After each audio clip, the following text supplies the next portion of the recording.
Welcome, everyone, to a special episode of Tree Actions, the Human Forestry Podcast. And with me, as always, my trusty counterpart, Tony Tressel. And Good morning, everyone. it's really kind of a double extra special event here. Sorry, Tony, I love that you say hello.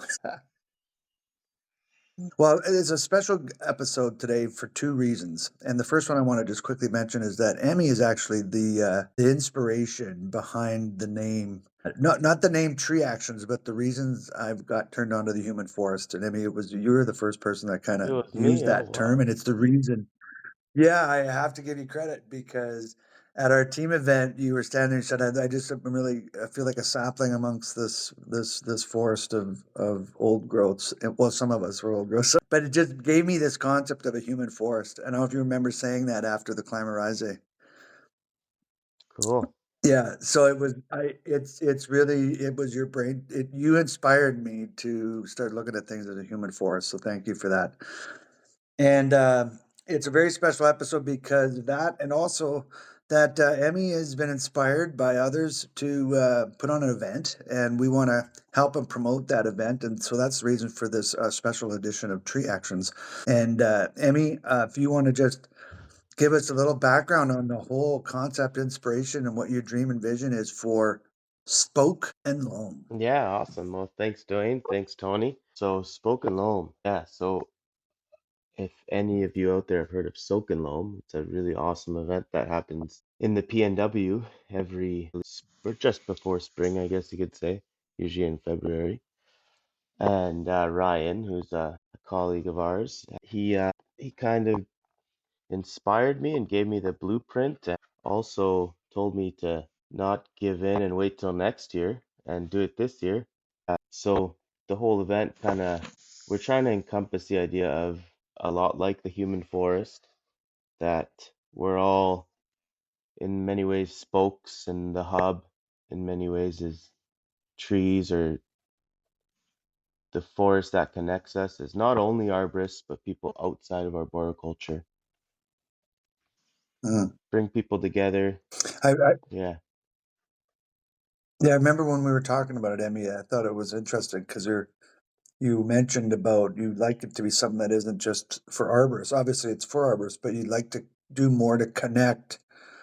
And I can't remember how you put it, but connect people or bring awareness to the value that trees have into the general public a bit more, something to that effect. Yeah, so we always say when we're training, tighter the rules, the higher the performance, which has many meanings, right?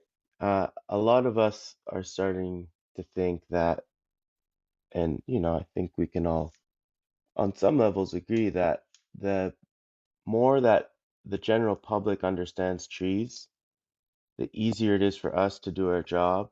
And in some places, like where I live, there's not a big tree bylaw to protect trees or anything like that. So it's kind of like we can do our best to foster good practices, but it doesn't get as far as it could if the general public also has a deeper connection to trees.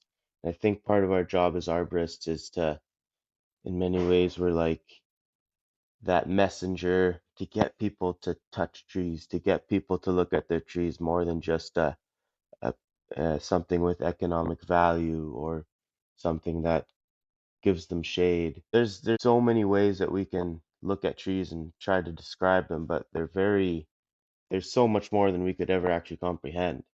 So we can take what we know and pass it on to the public, and I think over time, culturally, we will have healthier and stronger urban forests if it's not just us as arborists getting better, but we're all uplifting communities in general. So that's part of this goal here.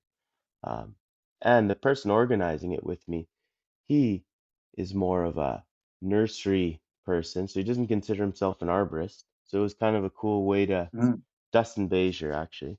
Hopefully you all get to meet him at some point, but he's a very big he likes to propagate trees. So that's his I guess his area of expertise. So And can you tell us a little bit about what you got planned? yeah, so we wanna have 7 to 8 speakers depending on if we have some of the talks that are a little bit faster than the others. We got 7 scheduled. So we're gonna kick it off with Dave Lutz. He's gonna be talking about arboriculture from an indigenous perspective, which is gonna be very cool. And then we have Dana Green. Dwayne, I believe you met Dana when we were um, helping some biologists learn to climb trees in Cypress Hills. So Mm-hmm. she's going to be presenting on tree roosting bats of North America and how we can be a little bit more aware of their habitat and maybe learn to identify where that would be and protect it whenever possible. We got Katie Mm-hmm. Brukers from New Brunswick. She's going to be talking about fungal pathogens and modern challenges and in addressing that and how we as arborists can reframe our language a little bit to help the public um, understand tree risk assessment a little bit more.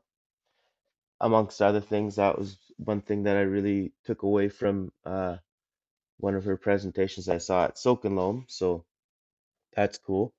And then we got these two fellows from the Michigan area, I believe. They are going to be talking about something they call the practitioner model. So they're going to try to address a lot of the issues that I think a lot of big city arborists are seeing, where storage is super expensive, taking up big space with equipment is getting harder and harder. So trying to address the problem of how do I run a business and not own all this big equipment and maybe at the same time to a little bit more tree oriented arboriculture, which sounds like should always be the case, but it isn't always the case. And for all of us, I mean, even myself, sometimes I've fallen into the idea that okay, well, this tree is awesome. If I don't do it, maybe someone else will come remove it. So I'll just quote it high, and then maybe I'll get the job. And if I do, then at least I'm making more money. So they'll Mm-hmm. talk a little bit about that sort of philosophical, I guess, action that we run into sometimes. And then we have Tony Newsham and Charlene Scott, so fellow Arbor Canadian. We're talking about what we do now to trees and how it can affect future generations, and that's really cool too. So that's going to be awesome for other community members outside of arboriculture as well, as the other talks will. And that's exciting because we all kind of know that, but sometimes it's nice to be sort of reminded, right? That the cuts we're making now. And I've been doing this since, well, I was lucky that the beginning of my introduction to arboriculture, Arbor Canada was their programs were a big part of me understanding trees. And I always remember learning and seeing what I did at the beginning of my career and then going back to look at stuff now. We all make mistakes, right? And we also do really good stuff throughout our career. And it's interesting to go back and see your successes and your mistakes. And I'm excited to see what this presentation is about. And then we also have a local lady, Young Fei. She's been tracking Heritage Goji in Edmonton, and that link to Chinese heritage. That's going to be very interesting.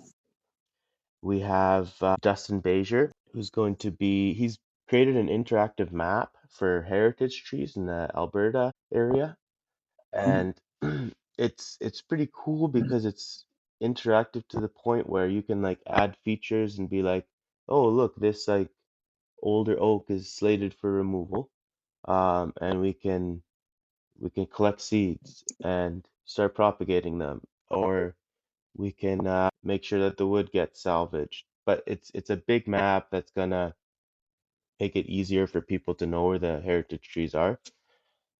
And he's working with I think it's the Heritage Society. Forget the exact name of the institution he's working with, but it's been happening for quite a few years, so he's got some really cool stuff to showcase. And how many did I name? I named Dave, Katie, Dana, Tony, Young, and Dustin. Yeah, I think that's, and then we'll have Yeah, people in between as well, local people just promoting a lot of their local organizations that are doing some really cool stuff when we get a chance, and some cool it sponsors as sounds well. awesome. Yeah. Hey, I mean, can you like so? Can you give us? It's a 1 day event, Yeah. correct? Yeah. One day. So it's a 1 day you show up, and it's going to be kind of like.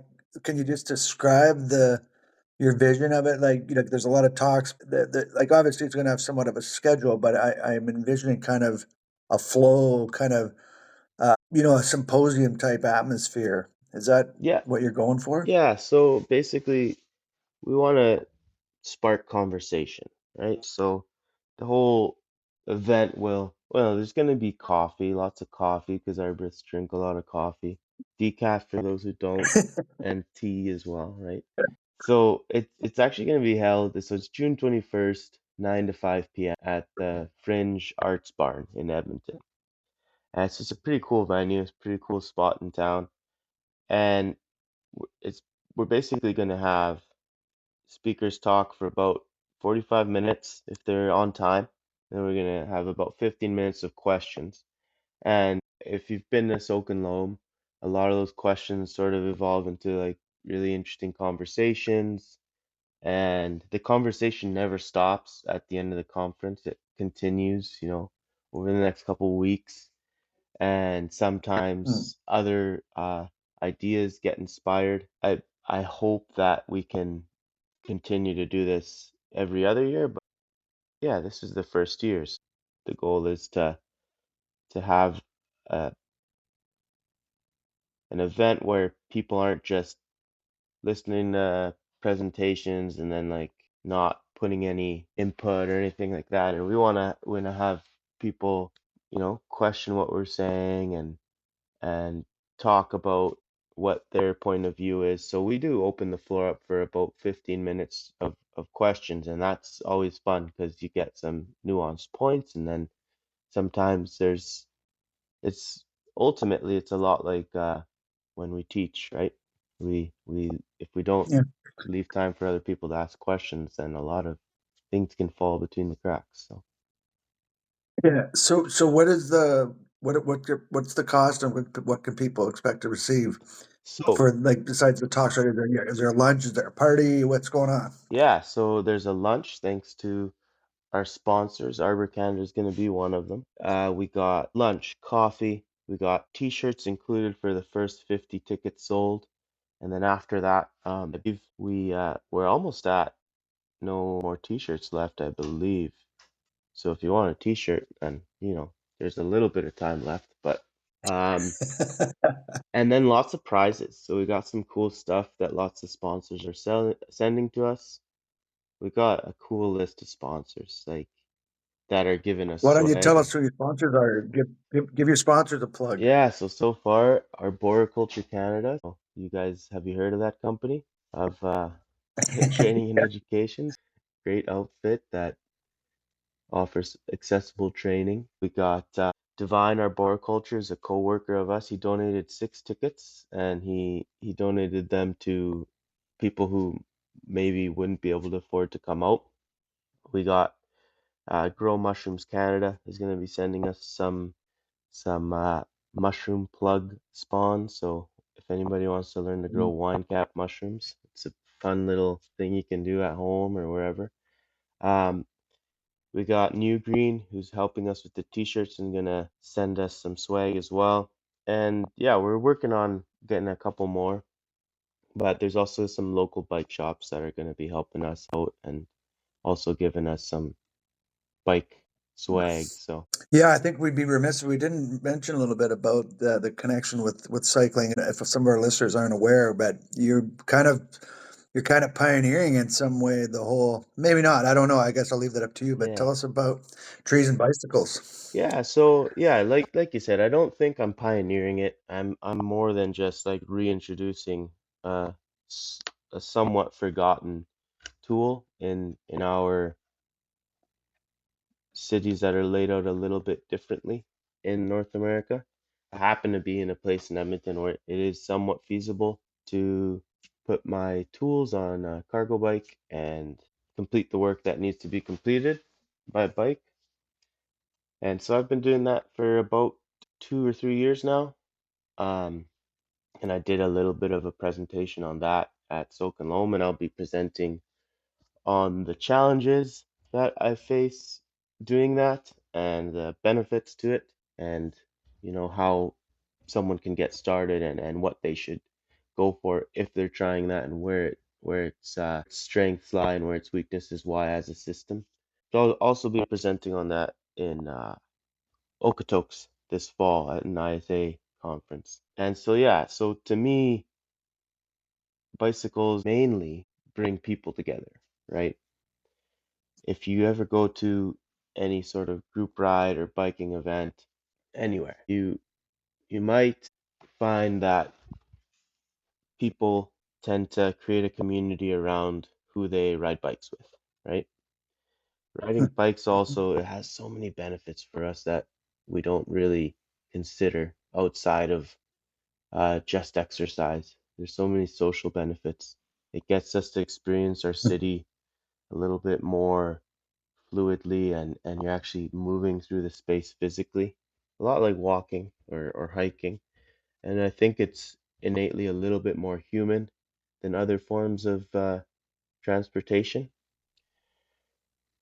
And I think because of that, it is somewhat a little bit more compatible with trees themselves, right? Like, obviously, you can't bike through a tree, but biking near a tree is a little bit less impactful on a tree's systems, right? So there are parts Mm. of cities that could benefit from maintaining the systems they already have that use walking paths and bike paths. But now, as working people, there's systems that we can actually get our tools around with bikes, which is not new. There's definitely people like Mark Bridge who's helped us out with our presentation, Kevin Bingham as well, and others as well. That and there's people on the West Coast such as Tigers trying it out now, and a couple other folks since the presentation have been inspired to do it as well. But the whole concept isn't that crazy. It's more about bringing back an extra tool, and you can add it to your arsenal of ways to get around and get to work. And you don't have to spend as much money. So if you already have, say, 2 trucks on your crew and you want to get out and do inspections, or you want to do road sign clearance, or you want to do clearance pruning, and your trucks, you know that your trucks are already out, okay, well, take your cargo bike, throw your chainsaws on. Maybe you can have two, and your coworker can ride a cargo bike with you or a normal bike, and you get to work, you get to the job site, roll your tools right into the area where you're going to be working, secure the location and whatnot, do all your climbing. You can either lay down the brush and have someone else pick it up afterwards, or you can, if you're really adamant, you can take some of the brush with you on your rated bike trailer. It's it's yeah, it's fun, but it's just another tool, right? So Yeah, and my son, the summer between grade 11 and 12, worked for Mark's company in Basel, and I was surprised because like he was there 2 months, and they had a chipper come on site once, and it was they didn't even own one, and everything was done on bikes, and they had trailers on bikes, and they could pack in a tremendous amount of brush. He was the best brush stacker packer I had ever seen when he returned. He went got this 40-foot Tony Astor hedge in the back of a pickup, and I couldn't wow. believe it. But he learned how to do it in Switzerland with Mark and his crew. So it really that was the first time I was like, holy cow! But it made so much sense, and you alluded to it. The cities there are easier to convey or to commute through. They're designed to be walked and pedaled through.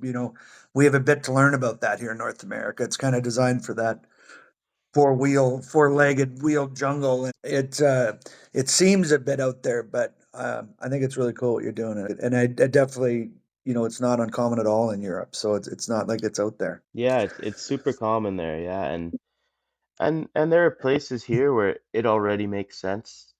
Trails are one of those, and I've been surprised to hear that people have been doing it longer than I even thought it was a thing. And they didn't have fancy bikes or anything like that. They would just have their chainsaw backpack on, and now with e-bikes, it's crazy, like the distances you can Yeah. cover and then have energy to still get back home and not Yeah. be completely knocked out, which is, hard enough doing tree work. I know that. Imagine adding a bike to that. So the e-bikes really do make it a little bit more viable. So, and it's fun, I gotta say. It's a lot of fun. It does make the more mundane tree pruning job or quotes, for example. A lot of times you show up to a quote and like you're like, oh, I hope that this is a serious thing. Well, if you ride your bike there, then you're like, at least I got a bike ride out of it. So that's nice. Right, Yeah. right, right, right. And you didn't burn gas. You didn't waste money on gas, just a little energy. All you need is half a hot dog and you're good. Yeah. Yeah. That's exactly it. Yeah. So, That's cool. Tony's joining us from a bit of a remote, not as great internet. So, but I'd like to give you an opportunity to ask any questions or say something, Tony, if you would, if you're able. Yeah, no, it sounds fascinating. I mean, wish I could be there. Unfortunately, I can't. But hey, we should get out there. If somebody wanted to get tickets and go, how would they go about that? yeah, so you can go to spokenloam.ca. So that's SPOKENLOAM.ca. And we'll have the list of speakers there and the tickets. The link to buy tickets is right on the homepage there. Yeah, tickets are starting to sell pretty quickly. Shouldn't be a problem if you get moving, but hopefully, hopefully you get tickets if you do want to go. And yeah, hopefully next year we can have you there, Tony, because definitely have been inspired by a lot of your philosophy. I'd like to bring, as you have, I'd like to bring a little bit more of the philosophical thought into the mainstream of our culture, and I think, well, you'd know more about that than me, but that is something that That'd I be am awesome. I'd love. interested in. So Yeah, maybe I'd we'll love to come have up. Tony But there and next then year. Right you on. never know. You never know. The other thing too, Emmy, is if somebody is listening and they really wanted to sponsor your event, what would they do? Just get in touch with you, Yeah, or they could just get in touch how with would you like to go us. about that? Yeah, so as of now, our sponsorships are leaning towards some of the needs that we'll face for the event. We're not making money out of this. What we're trying to do is just have an event so that for professional development, for arborists and for people who maybe aren't in the industry to maybe get into it, and for, as we said, the general public. So we try to cover our costs with sponsorship and ticket sales, and our goal is to break even, and then if there's any money left over, then we'll transfer that over to next year. And who knows? If it goes really well, maybe next year we can add a little second day, maybe to get get everything in line to do a tree climbing competition in the Elms of Edmonton somewhere, maybe. Yeah, so I mean, yeah, so we're gonna, because luckily we're at the Fringe, I think we'll have a lot of opportunities to record it in a pretty professional way. And hopefully we'll add I don't know if it's possible to get some live, not maybe not live streams, but a live recording of some of the talks, and we can upload it onto Tree Actions if you guys want or something like that. We'll also try to do a live feed, at least for some of yeah, it. And there's going to be other podcasters there, so they might be doing that as well. So there's definitely going to be material available afterwards as well, as far as like the research or the stories that are told. So we're going to try to make it excellent. as accessible to everyone. So Well, it sounds like it's going to be a great event, and we wanted to give it some, contribute and help in some ways. We've never done a special edition before, and we're happy to for this one to be the first. And we'll, post this sooner than later so the word can get out. Mhm. And just want to thank you for putting it on, for your inspiration, not only for the event, but like I say, for the name, for the tagline for Tree Actions, the Human Forestry Podcast. If you didn't know, well, now you do. The idea came from your mouth and it sprouted in my brain, and I ran with it. I think it's really cool. So thank you for that too. No, no, that's I mean, if I remember saying that, and I feel like a lot of the things that we sometimes, as far as ideas and whatnot, are always a combination of the people that we hang out with and that we connect with. It was basically a little receptor of my root tip or something like that. We don't have to get all weird here, but uh, there's a network happening. Look, I got some coffee. There we go. Very First coffee of the day. nice. Also, Perfect. um, yeah, I do actually really believe that we're not necessarily, it's probably not a great idea to compare ourselves to trees because trees are a lot more consistent than us. But at the same way that we tend to, and Tony's going to have to help me out with this because philosophically it gets a little bit difficult to articulate this. But when we look at a seed, we don't look at it and say, um, that's all you'll ever be, right? We look at it, and as arborists, it's hard to actually capture in our brains that it will one day be, 160 foot tall Douglas fir. So at the same time, we do look at our societies and say, this is all you're ever going to be. And oftentimes we say it's like crap if we look at it in a pessimistic way, or the opposite. To me, part of the human force and part of being a trainer is like people come in and sometimes they've never touched a chainsaw. And sometimes their organization has signed them up for the most challenging chainsaw course. By the end of it, it's you get hooked on the feeling of making them proficient or at least competent at cutting a key notch, or handling a chainsaw in a way that it looks like it'll soon be an extension of their body, but not quite yet. So I think the whole point of not just this event, but a lot of the way that I tend to see tree work is that I don't necessarily think that we're in a linear progression of things getting better in tree work, but I do think that we can assess it as what it could be rather than what it is right now. So Yeah, that's very I like the way you put that, Emmy. We start every tree actions with the question, and I think maybe we should finish this one with this question because everyone that's been on the show so far has answered this question. You're just doing it in reverse. So why not? Can you tell us in closing here the first memory you have where you felt like you connected with trees or a tree? yes, actually, I think I can.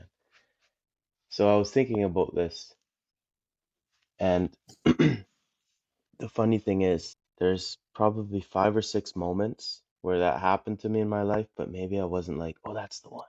Until years later, I was like, that was the moment. And this is kind of crazy Yeah. because at the moment, I didn't know who these people were. And you were probably there, Dwayne, but I don't know, like I didn't know who you were or anything. So I was working at a tree nursery in Edmonton, and the people working there were invited to an ISA conference. I didn't know it was an ISA conference back then. I didn't know what the ISA was. And I had been working there for a year or two, I think, and it was at like the Central Lions Hall or something like that on North Side Edmonton.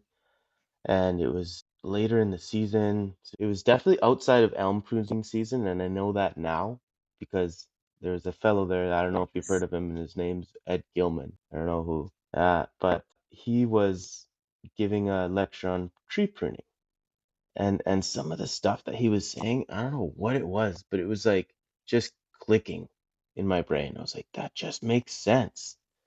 So he was talking about like how an upright epicormic branch that's left for a long time, all of its torque is being imposed directly downwards, and how we should reduce it.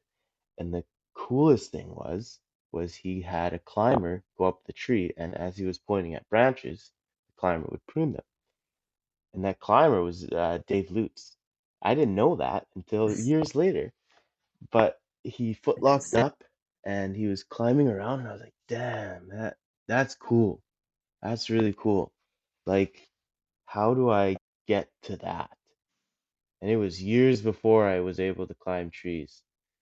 But it's at the time, and I think for quite a few years later, the way my brain worked was like, okay, I'll just like learn as much as I can through others and read as much as I can. But that was the moment. It's just watching someone climb up a tree like that, so like naturally and smoothly, and able to get to where this guy pointing at the branches wanted them to. And also how this lecturer was able to like articulate these ideas that to me, wow, it's like obviously I didn't know them, but it's like it made sense to me. And it's like somewhere in my brain,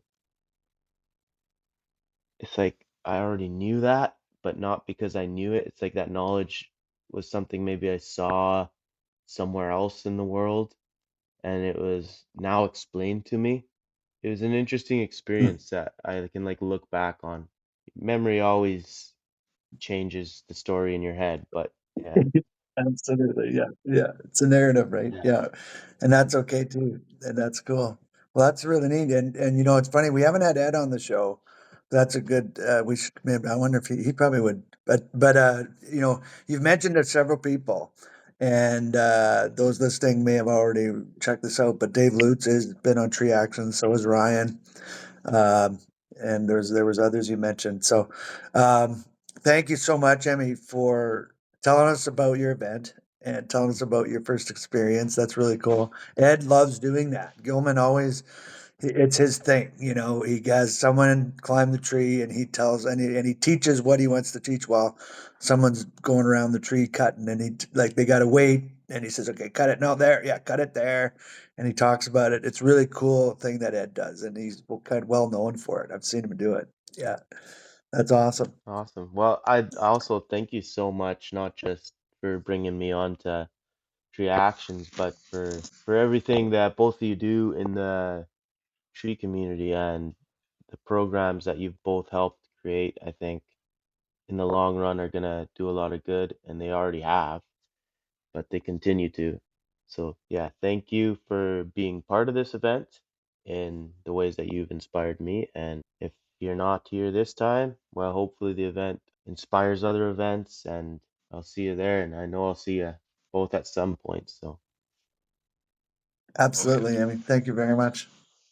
Absolutely. thank Yeah, thanks a lot, Emmy. It's All great. right. Well, that's thanks everyone for joining this special edition of Tree Actions, the Human Forestry Podcast, with Emmy Weckwart, the co-founder and co-director or coordinator of N Loam, happening June 21st 21st, in Edmonton, Alberta, at the Fringe Festival Theater. Fringe Festival Arts Barn. That's right. Yeah. There you go. Fringe Festival Arts Bar. It's a pretty cool, eclectic place. Perfect place to host this event. If you haven't been to Edmonton, and where this is being held is a really cool spot. So, and it's a great time of year to head to the northern Edmonton, to Yeah. North Edmonton, to the north part of the northern Alberta. You know, it's partly one of the bigger, more developed cities is Yeah. north There's probably not many further north than Edmonton that are that big, right? It's the biggest, it's the furthest north city in the world. I mean, no, hats off to Yellowknife. We're not trying to take any spunk away from Yellowknife, but yeah. And if you are coming, bring your bicycle. There's going to be a group ride afterwards. And even if you can't attend the event, but you're in the area and you want to join a group ride of arborists who will stop and look at all the cool trees, and we're going to do a little bit of a tour of cool spots in Edmonton. And if you are, if you happen to attend the event and have a bike nearby, let us know. And if you don't, we can help get you on one as well. So Right on. Awesome. All right, Emmy. Well, enjoy your. Thanks for taking time out of your vacation and your time away to join us. And thank you for your kind words. And we'll see you in Edmonton.